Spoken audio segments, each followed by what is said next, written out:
Oi para todos e todas.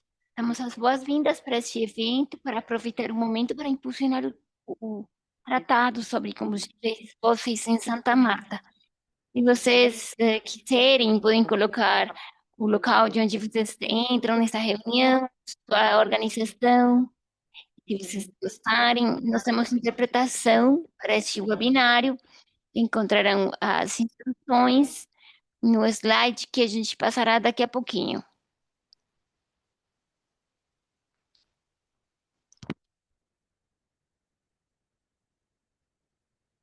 Talvez a gente poderia ver o próximo slide para ver como podem acessar na interpretação.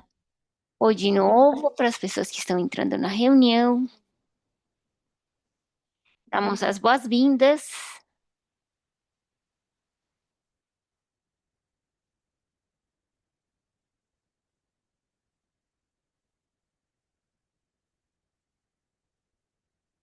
Oi, bom dia.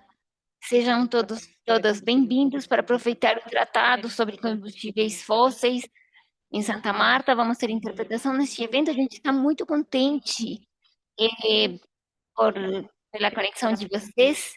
Teremos instruções, temos instruções na interpretação. Escrevam, por favor, seu nome, sua organização e o local de onde vocês estão conectados. A gente está muito feliz pela sua presença e nós estamos também muito eh, emocionados por esse momento da rede, né, dessa conexão com todos vocês. As pessoas estão entrando devagar ao Zoom, vamos dar um tempinho para as pessoas ingressarem na chamada, eh, configurem a interpretação e, bom, a gente agradece sua conexão.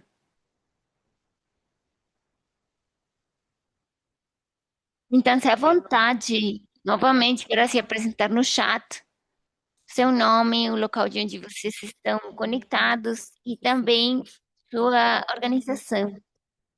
É maravilhoso ver as pessoas que estão entrando aqui da rede, nessa preparação em conjunto para a conferência que teremos daqui a pouco, daqui a 1, 2 semanas, já, já.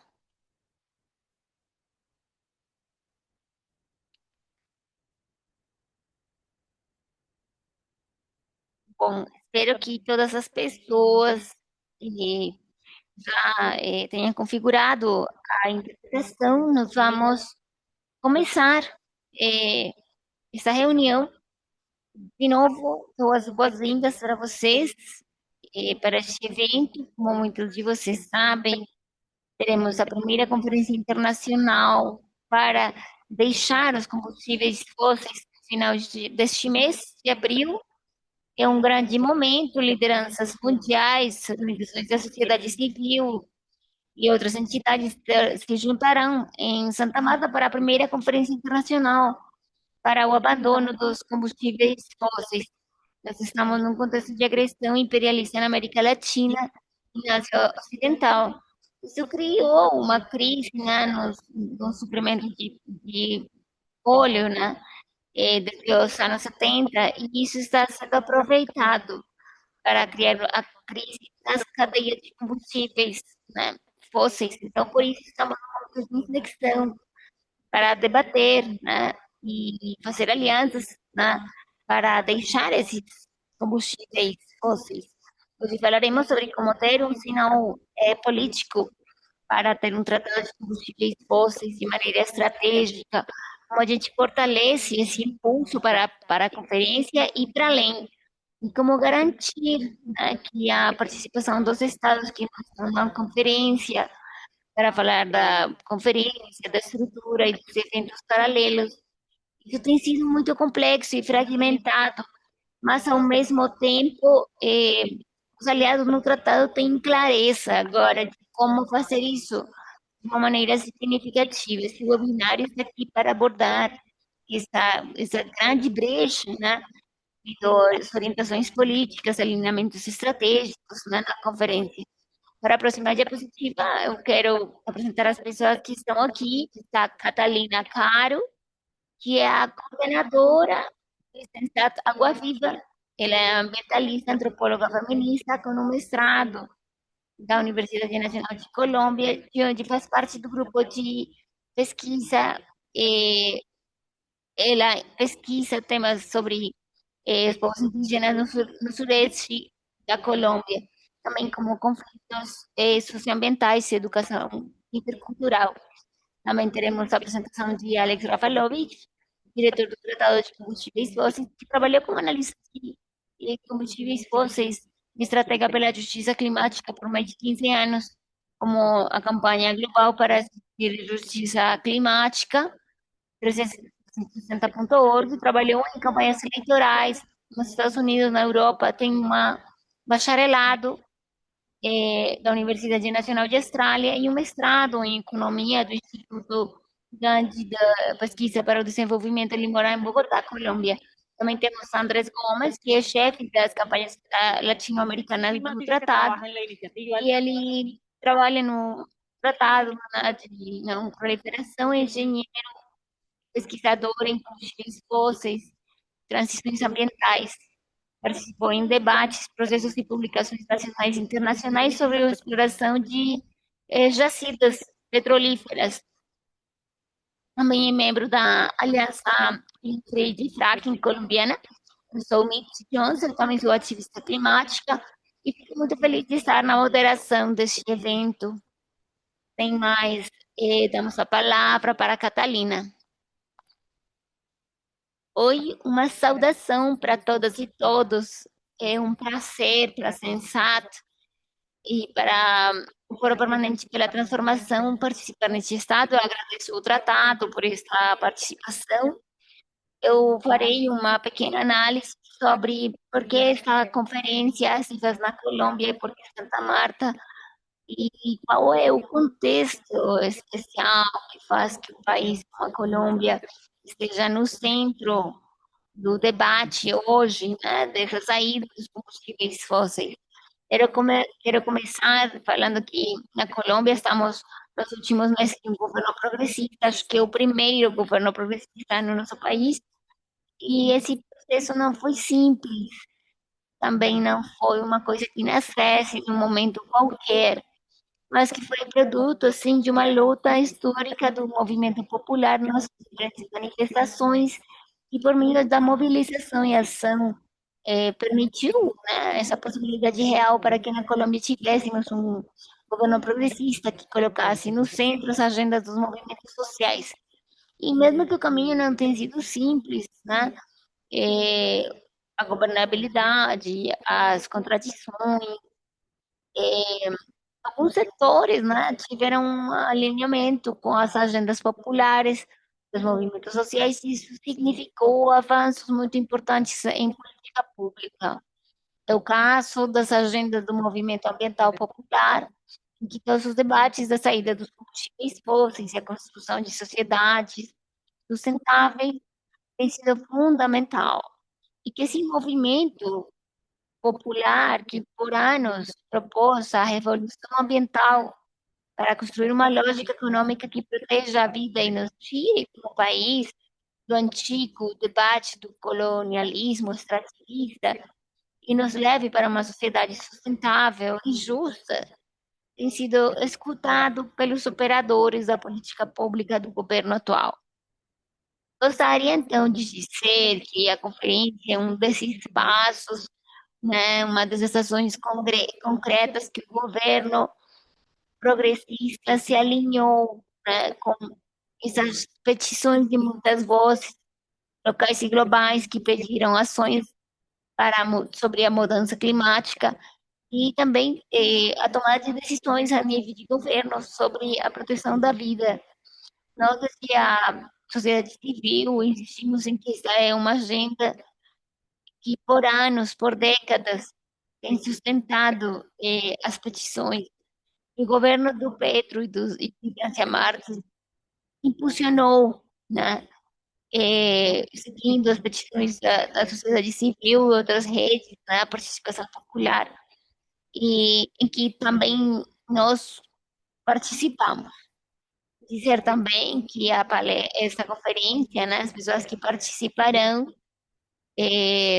viram para Santa Marta, que é uma cidade com muito simbolismo para o Caribe colombiano e latino-americano, não apenas porque aí está o maciço separado da cordilheira mais alta da América do Sul, mas porque é uma zona com um significado muito importante para a cosmologia de quatro povos indígenas que moram ali, na Serra Nevada de Santa Marta, que é conhecida como o coração do mundo, e que tem uma importância geoestratégica e natural única no nosso país. Esta é uma zona que, de maneira lamentável, esteve impactada pelo extrativismo da mineração energética. Ali é um porto de carvão, e esse é o carvão térmico, o carvão que se recebe das maiores zonas de exploração da Colômbia. É um porto, né? E também está o mar. Então, isso significou muita poluição e conflitos ambientais ao redor dos temas do carvão.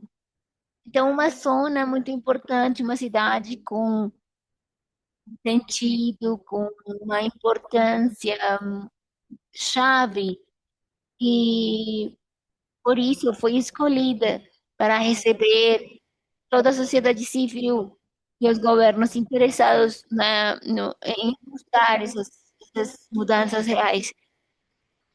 Pediram para mim que falasse um pouquinho também do panorama político colombiano, que talvez há muitas pessoas colombianas, né, participando de organizações, né? Se trata de um panorama político singular, a propósito do que falava, né, do significado desta conferência, numa agenda, né, da saída dos combustíveis fósseis, um ano que é eleitoral na Colômbia. Eh, Já foram realizadas as eleições parlamentares em que o pacto histórico do partido de governo obteve o maior número de vagas, né? Eh, Isso não significa uma maioria parlamentar, mas um equilíbrio, pelo menos, né? Parecido ao parlamento anterior, né? Mas é, é uma isso é uma vantagem, né, como governo progressista. Durante os 4 anos que já passaram, de muitas dificuldades, né, na governabilidade parlamentar. E então, esse é um dos desafios que a gente terá daqui para frente, né? E também temos daqui a pouco as eleições presidenciais, que serão comemoradas em maio, no final. Um candidato que talvez vocês já escutaram é o candidato do partido do governo, Ivan Cepeda, que é o candidato do progressismo e as esquerdas, que é o único eh, que, vamos dizer, de frente, né? Um candidato. Os outros candidatos são do espectro da direita, que está fragmentada, mas ainda assim é poderosa. E nós aqui vemos como na imprensa estão reagindo às políticas públicas e às políticas, né, aquela necessidade de deixar os combustíveis fósseis e não permitir a expansão das fronteiras de exploração. E é um grande debate ao redor da exploração de jacidas não convencionais, que também foi central na política presidencial e que ao menos mostra dois projetos diferentes, né, políticos ao redor dessa sociedade colombiana que se deseja, ou se espera construir, continuar construindo.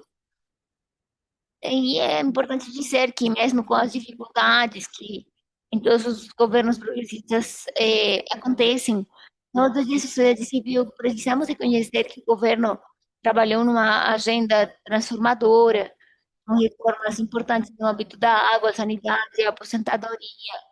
E como eu disse, o trabalho também, né, como eu disse ao começo, a agenda do ambiental tem sido estratégica, central, e com isso também a agenda da transição energética, que a Colômbia teve um papel muito importante, não apenas produzindo política pública para impulsionar uma transição energética com justiça, mas para pôr no âmbito multilateral debates como esse aqui, né? O da saída dos combustíveis fósseis, e a necessidade de uma arquitetura jurídica, mas também multilateral, que nos ajude a ter soluções reais a compreender a transição energética como uma discussão complexa, que tem os componentes socioculturais e que precisa ter uma perspectiva territorial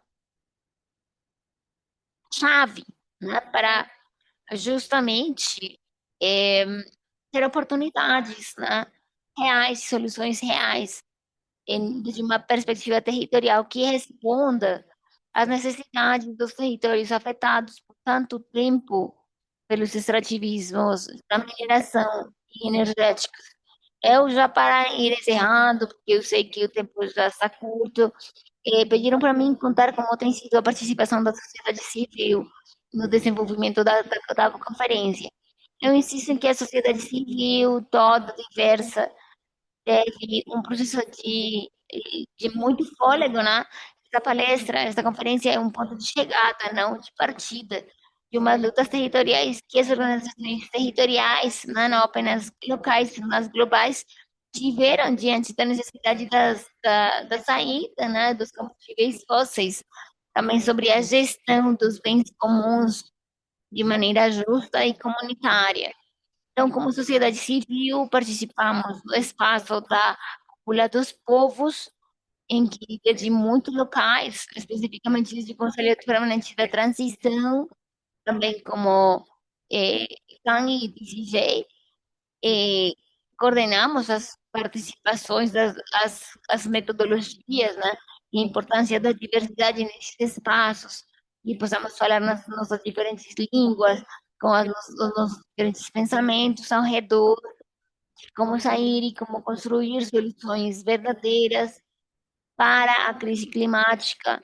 E nesse sentido, várias pessoas da sociedade civil, no caso colombiano, né, no Conselho Permanente de Transição, nós temos oficinas territoriais para que os processos territoriais participem de maneira ativa na conferência.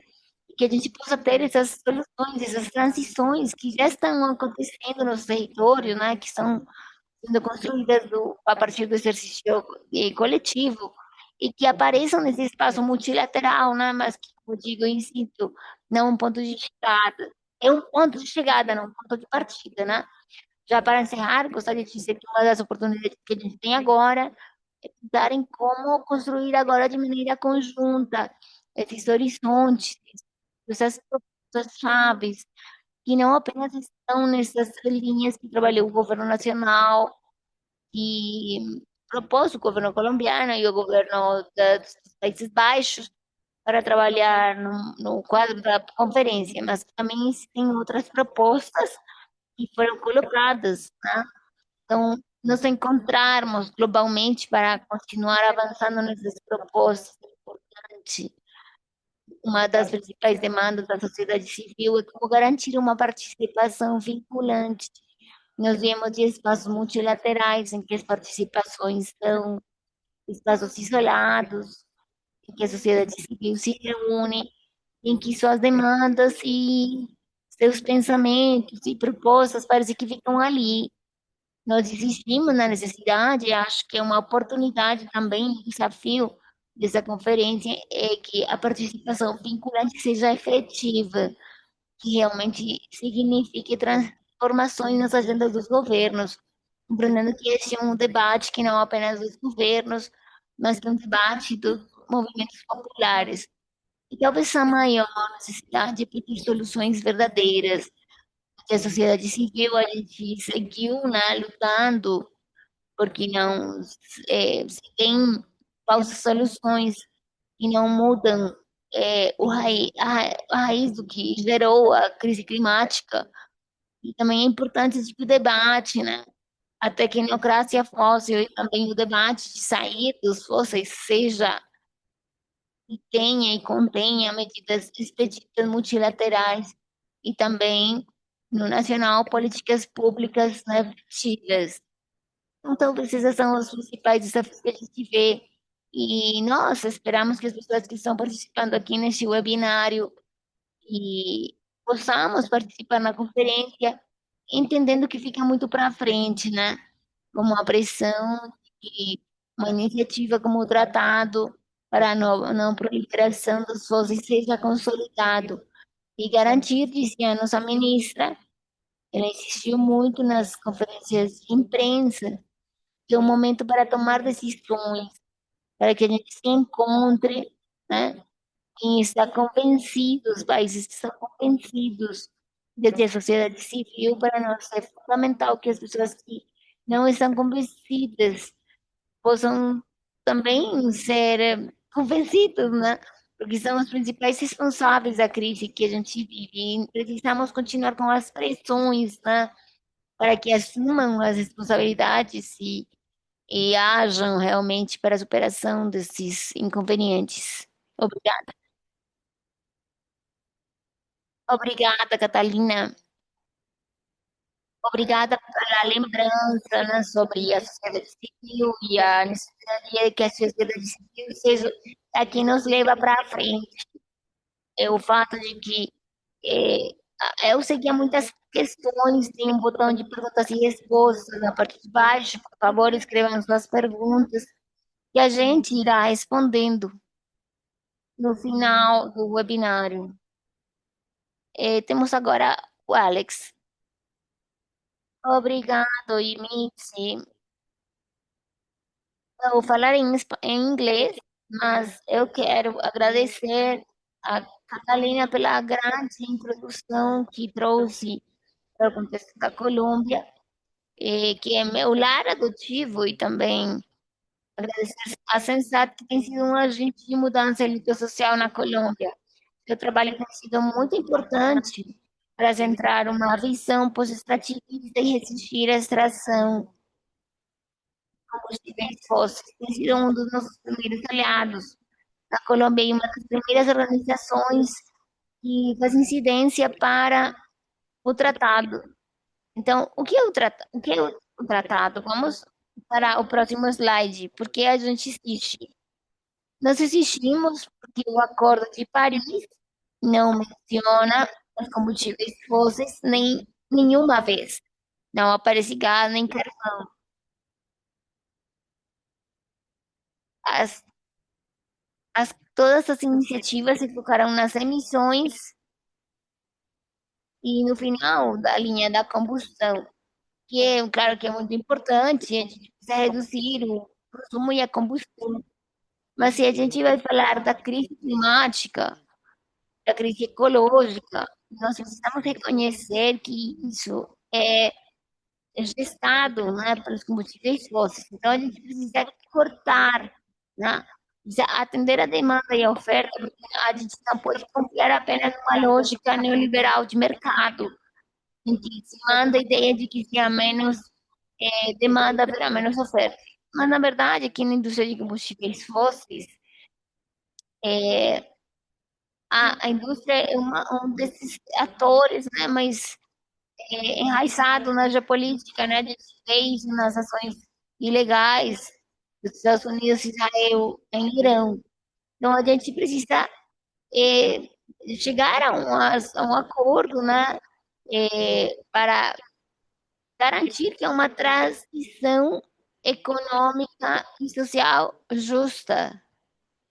Por isso, muitos países do sul global não poderão planejar, fazer, implementar uma transição fora dos combustíveis fósseis. Se vai no próximo slide, a gente verá a partir dessa lógica. São países que estão organizados por ingresso. Então, se você está mais para cima, né, na gráfica, significa que você recebe maiores ingressos nacionais netos per capita. Depois está organizado por uma dependência, uma avaliação de dependência. Isso foi feito por colegas da sociedade civil que observaram a percentagem de orçamentos nacionais, né, que provém dos combustíveis fósseis, né, rendas, e qual porcentagem de labor, trabalho e recepção de trabalho está associado aos combustíveis fósseis. Então, uma porcentagem e quando, assim, entre mais você se posicione no eixo X é porque tem maior dependência dos combustíveis fósseis.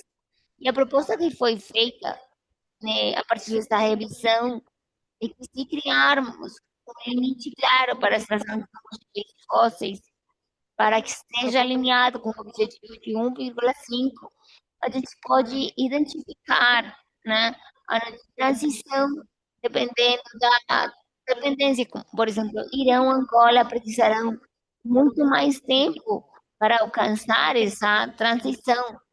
E outros, né, como a China, a Itália, que dependem menos, precisarão menos tempo, né? Mas também há alguns países que, per capita, têm um ingresso muito maior do que o resto do mundo. Tem bastante desenvolvimento econômico e esses estados deveriam contribuir, né, para garantir que a transição é fácil. Então, mecanismos no sistema internacional e possam iniciar qualquer conversa desse tipo. Então, esse é um dos motores para uma chamada para o tratado. Essa chamada tem sido feita faz 5 anos pelas organizações que estão participando aqui nessa chamada, nesse webinário, prefeitos, governadores, lideranças de povos indígenas, sindicatos, lideranças religiosas e o ICN, a Organização Internacional da Saúde. E essa chamada agora está sendo liderada por 18 países que estão fazendo discussões sobre como conseguir esse tratado e como atingir esses objetivos, né? Então, nessa medida, um dos elementos destacados é o desafio de trazer e discutir isso na COP, a convenção quadro, né? E também pelo processo de chegar a consensos, é muito difícil trazer novos temas, né? E especificamente o tema combustíveis fósseis tem sido bloqueado por alguns países faz muito tempo. E o reconhecimento da necessidade de transição para os combustíveis fósseis aconteceu pela primeira vez em Dubai, na Convenção 28, mas tudo falava sobre a necessidade de se transformar em sistemas energéticos, sem falar de obrigações específicas para países. Também não mobilizou a conversa para a discussão dos mecanismos para conseguir isso.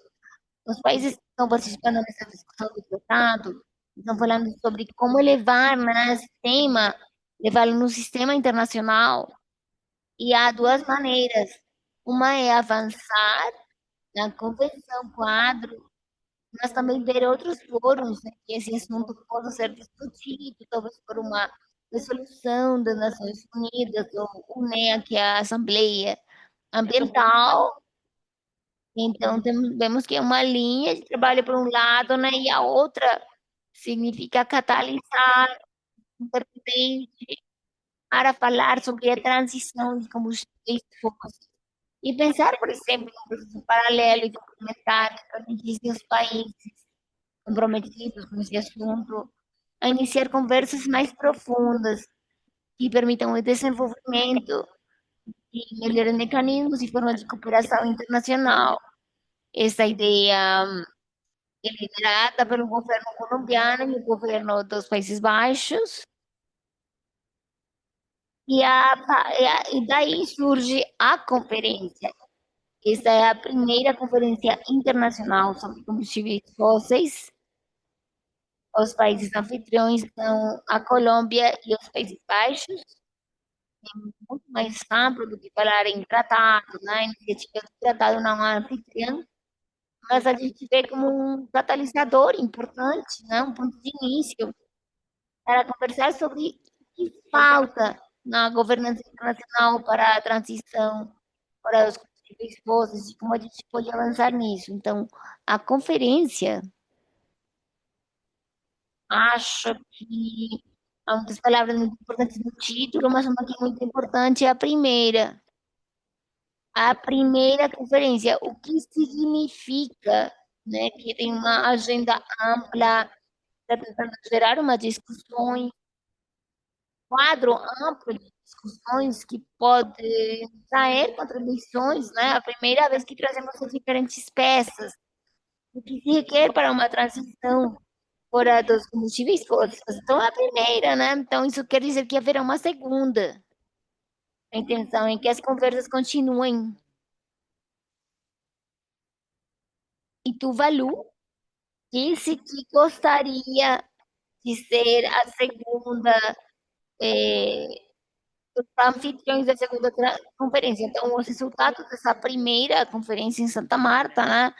Nós queremos que crie propostas ambiciosas, visionárias e pioneiras que possam ter impacto e que possam ser cumpridas, por exemplo, nas roteiros do Brasil, né? Serão depois da COP, desenvolver ideias, né, que podem ser adaptadas a diferentes ambientes, né? Ideias muito práticas que talvez os governos possam liderar por si mesmos, ou que possam levá-las a algumas negociações nas Nações Unidas. A gente acha que deve gerar uma série de ideias, de propostas para discutir mais para frente numa segunda conferência. É isso que nós estaremos solicitando. Você slide, por favor? Então, a agenda para a conferência tem três pilares, como já foi dito pelo governo da Colômbia. O primeiro é a superação da dependência econômica de combustíveis fósseis, falando sobre diversos estados, diferentes governos que têm uma dependência financeira ou fiscal, uma grande parte do ingresso nacional provém de combustíveis fósseis. Então, como a gente pode planejar, propor que exista uma transição econômica? Acho que há um estudo feito pela Action que falava de 3% do financiamento climático que estava encaminhando para a pergunta de transição. Há uma necessidade de política internacional para superar a dependência econômica e o assunto de dívidas internacionais, e muitas vezes afeta isso. O segundo é a transformação de oferta e demanda, e como eu já disse, é essencial que superemos isso, que implementemos políticas que de fato possam manejar a segurança econômica ou a segurança energética, acesso, mas a gente precisa ter a oferta. Em concordância com a decisão da Corte Internacional de Justiça, é preciso que os Estados abordem os subsídios de exploração e o credenciamento para a exploração de combustíveis fósseis, né? Então, como poderia ser vista essa política? É uma pergunta importante. Também uma discussão sobre os incentivos que, que alavancam a oferta e a demanda. Depois a gente pode ver como uma questão de alarme, né? Como avançar na cooperação internacional e na diplomacia climática.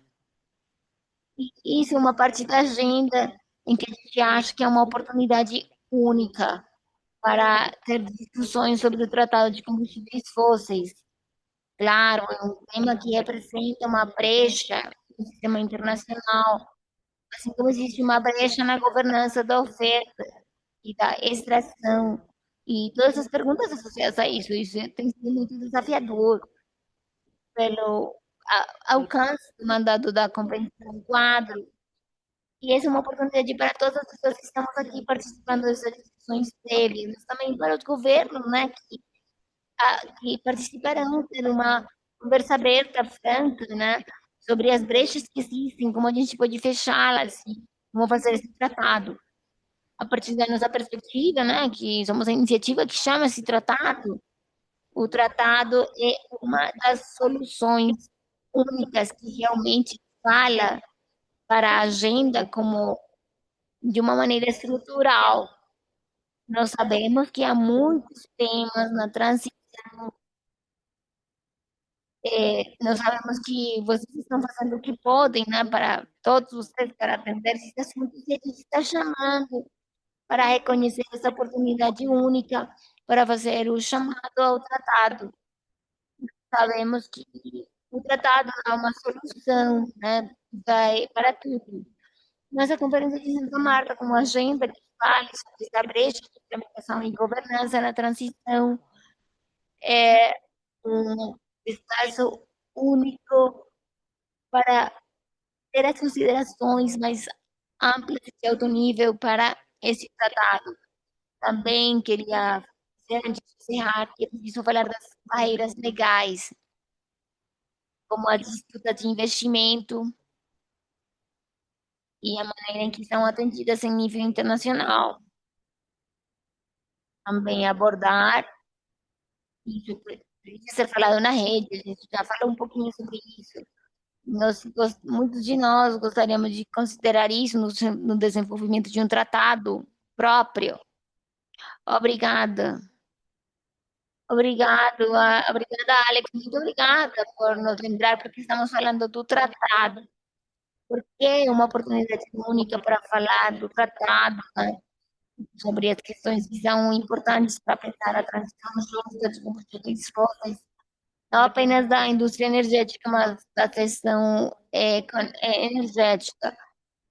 Para lembrar, existe um botão de perguntas e respostas que diz perguntas e respostas, e deixa que vocês coloquem suas perguntas. Algumas serão respondidas ao final da chamada.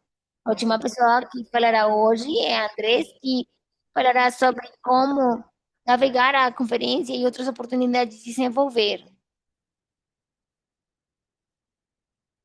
Eu dou as boas-vindas para vocês, para Colômbia, para Santa Marta, né, que nessa conferência, que graças ao esforço de muitas das pessoas que estão aqui, eh, conseguiram, né, falaremos, né, com muitos dos países sobre aqui a gente lutou por esse espaço de confluência de vários países. As intervenções da Carolina e do Alex foram muito claras.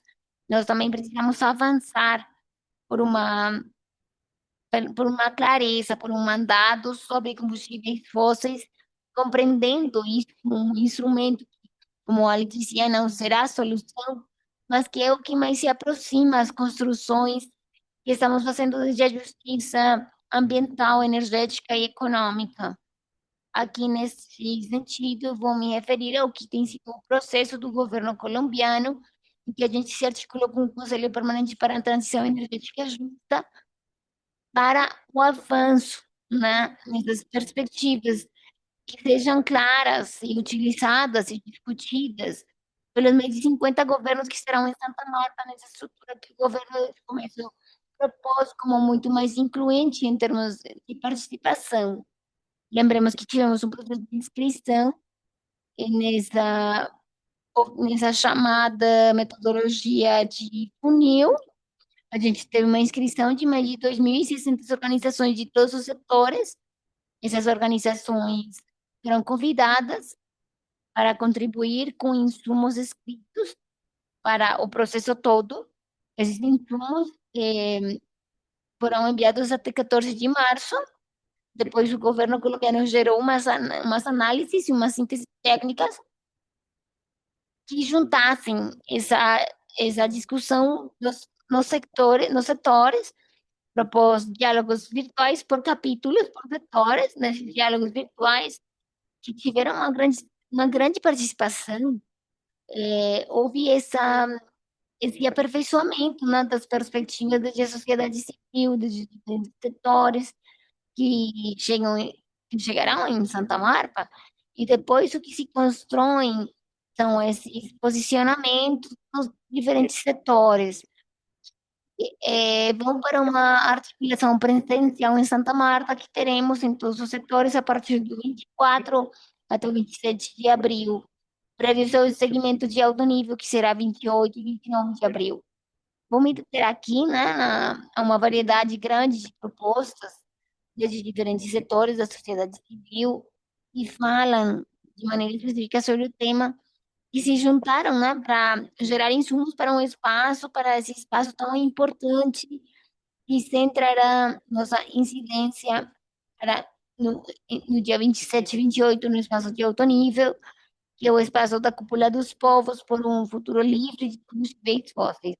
Esse espaço articulado de Conselho Permanente para a Transição, que aqui está a Catalina desde o Sensato, desde o Conselho, e eu sublinho o trabalho, né, do Conselho dela e de Amarilizar, do Movimento Sensato, para construir essa grande possibilidade. também como o de SJ, eh, como a gente pode, né, chegar nesse espaço em que também se juntarão propostas, declarações, folha de roteiro, que serão integradas ao processo integral, à reunião oficial do setor, que acontecerá no dia 27, segunda, 27, em Santa Marta, em que estarão 250 pessoas participando. Então, nesta reunião destas 250 pessoas, serão elegidas entre os setores duas pessoas, uma pessoa que fala, outra pessoa que acompanhará, para o segmento de alto nível. Essas pessoas terão a grandíssima responsabilidade de levar todas essas discussões, todas as perspectivas dos diferentes setores para que se posicionem no segmento de alto nível. É preciso fazer uma distinção, como não há algum tipo que possamos distinguir muito bem da participação em relação ao que sempre foi, do que a gente já testemunhou das discussões no quadro da Comissão do Clima, em que a participação da sociedade civil é, é quase a de última opção. Acho que isso é muito importante e precisamos insistir em que é fundamental que a gente leve, que a gente dê muita força a esse tratado sobre combustíveis fósseis para que possa ser posicionada no espaço de alto nível e possa contrarrestar as intenções de outros blocos de países que não querem assumir sua responsabilidade histórica na crise climática e na produção e enriquecimento a partir do capitalismo fóssil. Isso é muito importante sublinhá-lo, né? Entre os resultados da conferência teremos um documento que será levado à Convenção Marco 4, que será o documento que gere, que acumule todas as perspectivas e as lições habilitantes para a saída de fósseis. Essa foi a metodologia de funil, né? Que, como eu já dizia anteriormente. Próxima slide, por favor.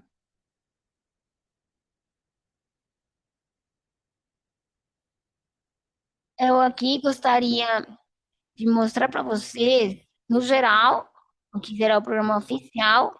24 e 25 será o diálogo acadêmico e será o diálogo, parte dos diálogos de sociedade civil, também dos sindicatos, setores religiosos, todos os setores que estarão ali.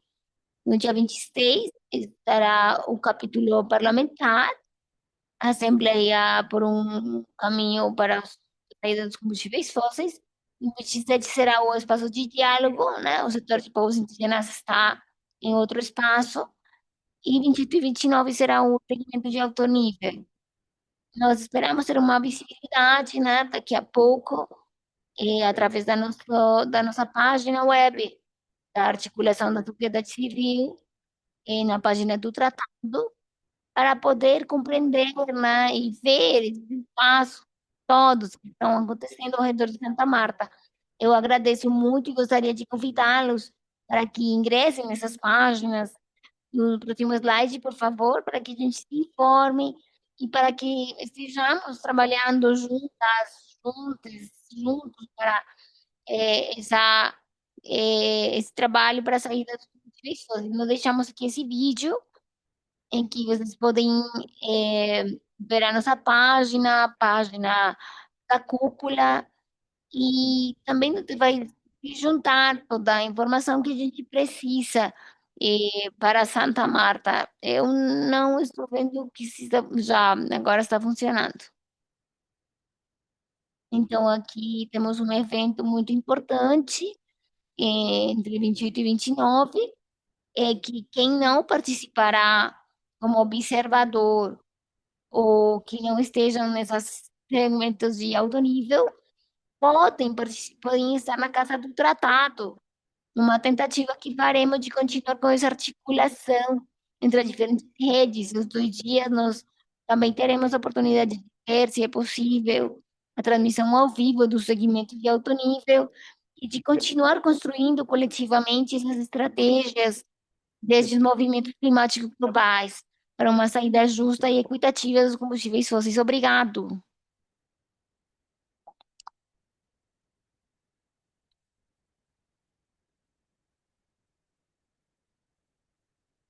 Obrigado. Obrigada, Andrés, por essa informação tão útil e essa exaustiva que você deu para nós. Agora veremos algumas das perguntas. Temos uma pergunta que diz: como podemos avaliar as contribuições do governo de Países Baixos como co-organizador? Eh, foram construtivas, igual do que a Colômbia? Alguém gostaria de responder essa pergunta?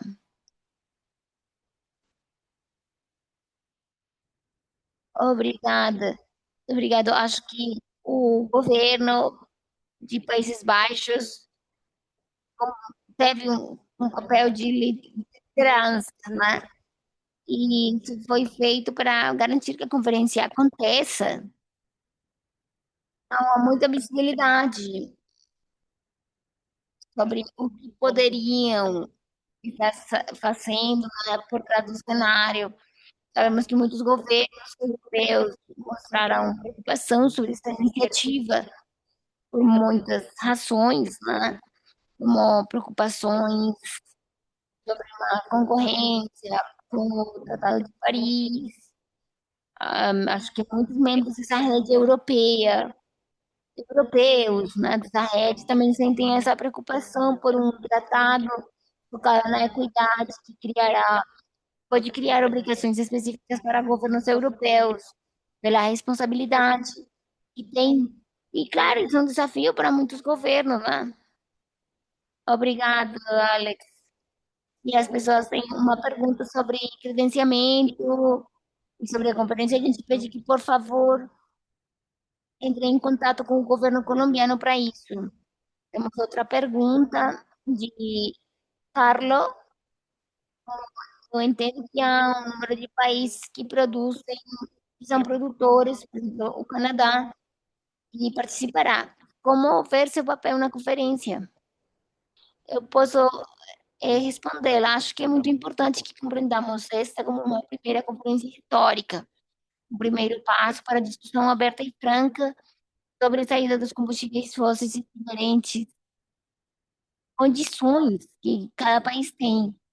Isso não, é, isso não se fez pelo processo mar quadro, né, da COP, como mencionava Alex, é, não havia referência sobre os combustíveis fósseis. Então, aqui vemos que há umas condições para países que dependem do consumo de combustíveis fósseis, a condições globais.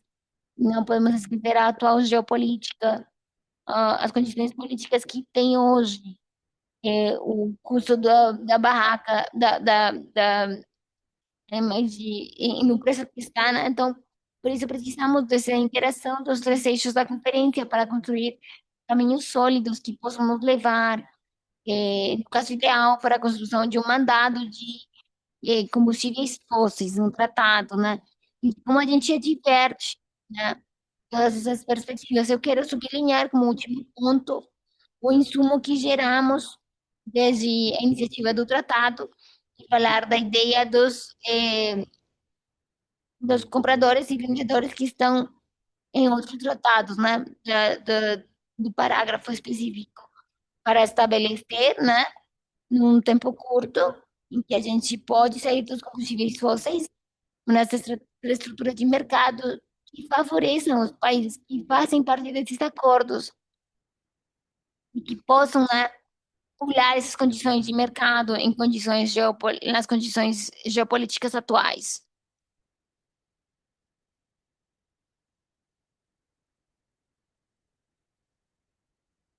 Obrigada, Andrés. Uma pergunta muito importante, porque sabemos que queremos garantir que teremos uma transição justa e real. Nós temos uma pergunta de Thomas Finger, e talvez, Tata, você pode responder considerando os negócios nos Estados Unidos que vulneram, os direitos dos países do Sul por uma transição justa, quando o governo internacional está socavado pelo governo, pelo exército, e onde os países temem as ameaças da poderosa indústria petrolífera. É uma pergunta que acho que a conferência pode dar o espaço para respondê-la conjuntamente. Poderia dizer, a partir da sociedade civil e do movimento social, que a solidariedade internacional, o trabalho dos povos, essa questão de trabalhar coletivamente entre os povos e de juntar as agendas que por tantos anos as comunidades, os processos e, os processos têm sido feitos, né? Eu insisto em que a transição venha acontecendo nos nossos territórios.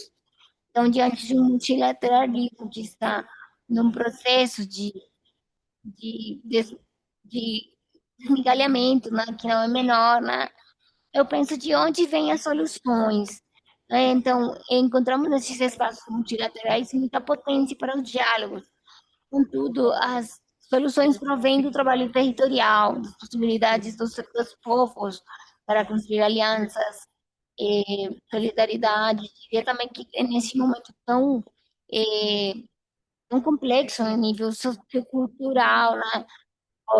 O agravamento da lógica imperial, de uma maneira de compreender o humano tão complexo, tão desigual. Acho que é um momento em que todas essas cosmologias, todas essas formas de construir e ver o mundo podem nos salvar. Então, acho que é uma pergunta difícil, eu diria, a partir desse lugar em que eu estou, é nos mantermos firmes na luta, né? Nessa luta de grande fôlego, que é importante não perder essa capacidade que tem os povos de se juntarem e de afrontar para construir esperança, porque acho que isso é chave. Obrigada, Cata.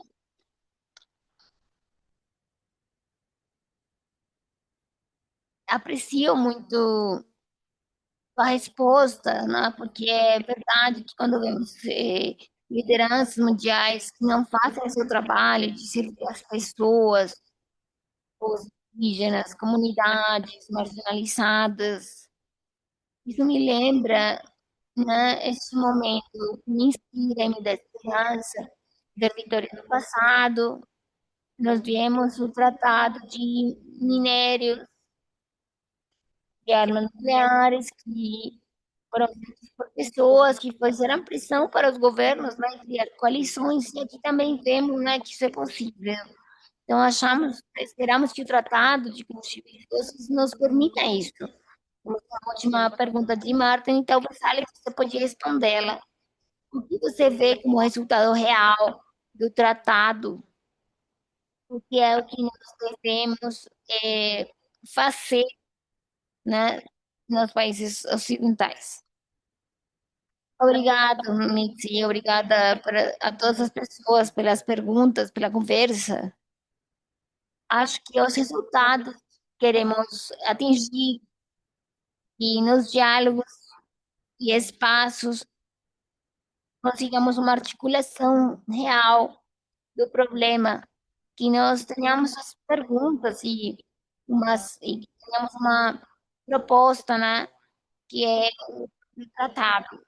Como eu disse, pedimos para as pessoas dessa rede que façam incidência ao respeito, né? E assim a gente pode ver, né, como os problemas existem e também as soluções.